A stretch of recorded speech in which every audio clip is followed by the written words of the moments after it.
بسم الله الرحمن الرحيم. عن أبي هريرة رضي الله تعالى عنه قال قال رسول الله صلى الله تعالى عليه وسلم ثم يقال يا محمد ارفع رأسك سل تعطى واشفع تشفع. رواہ البخاری۔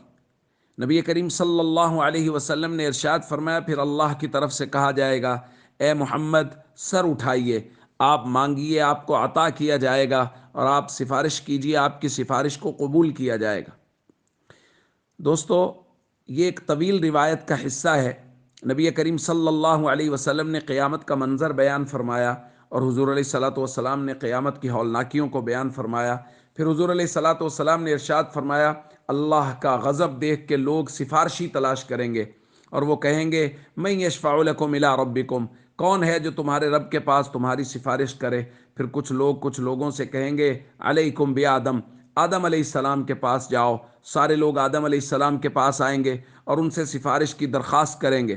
اختصار کر رہا ہوں کہ آدم علیہ السلام نوح علیہ السلام کی طرف بھیجیں گے، نوح علیہ السلام معذرت کریں گے، ابراہیم علیہ السلام کی طرف بھیجیں گے، ابراہیم علیہ السلام معذرت کریں گے اور موسیٰ علیہ السلام کی طرف بھیجیں گے، موسیٰ علیہ السلام معذرت کریں گے اور عیسیٰ علیہ السلام کی طرف بھیجیں گے، اور عیسیٰ علیہ السلام بھی معذرت کریں گے، اور آقا دو جہاں جناب محمد کریم صلی اللہ علیہ وسلم کی خدمت اقدس میں بھیجیں گے۔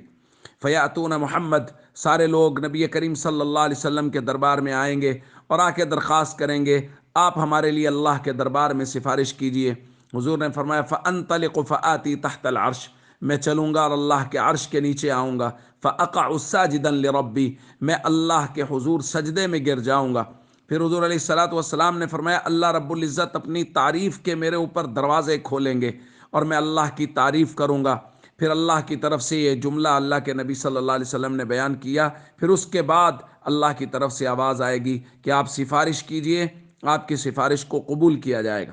حضور علیہ الصلوۃ والسلام نے فرمایا فارفع رأسی، میں اپنا سر اٹھاؤں گا، فاقول، اور میں کہوں گا امتی یا ربی، امتی یا ربی، امتی یا ربی، اے میرے رب میری امت، اے میرے رب میری امت، اے میرے رب میری امت۔ اللہ رب العزت سے ہمارے آقا صلی اللہ علیہ وسلم اپنی امت کے بارے میں سوال کریں گے۔ دوستو، یہ طویل روایت ہے۔ کل ہم نے حضور علیہ الصلوۃ والسلام کے حوض کوثر کے متعلق پڑھا۔ قیامت کے دن اللہ رب العزت پوری کائنات کے سامنے اپنے حبیب صلی اللہ علیہ وسلم کے فضائل کو ظاہر کریں گے۔ کہاں حوض کوثر دکھایا جا رہا ہے جو ہزاروں میل تک پھیلا ہوا ہے، اور پھر کہاں یہ شفاعت کبریٰ جناب محمد کریم صلی اللہ علیہ وسلم کے حصے میں آئے گی۔ سارے نبی معذرت کریں گے لیکن ہمارے آقا سر سجدے میں رکھیں گے، پوری کائنات کے لیے آسانی کی سفارش کریں گے، پھر پوری کائنات کے لیے آسانی ہوگی، اور پھر امت کے لیے بار بار روئیں اور گر گڑائیں گے۔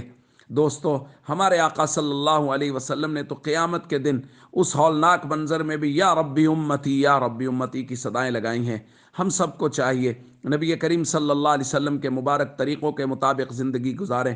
جس طرح حضور نے کسی موقع پر امت کو نہیں بھلایا، ہمیں بھی چاہیے ہم نبی کریم صلی اللہ علیہ وسلم سے بھرپور وفا کریں اور فرائض و ارکان اسلام کی بھرپور پابندی کریں، حضور کے مبارک طریقوں کے مطابق زندگی گزاریں۔ السلام علیکم ورحمۃ اللہ وبرکاتہ۔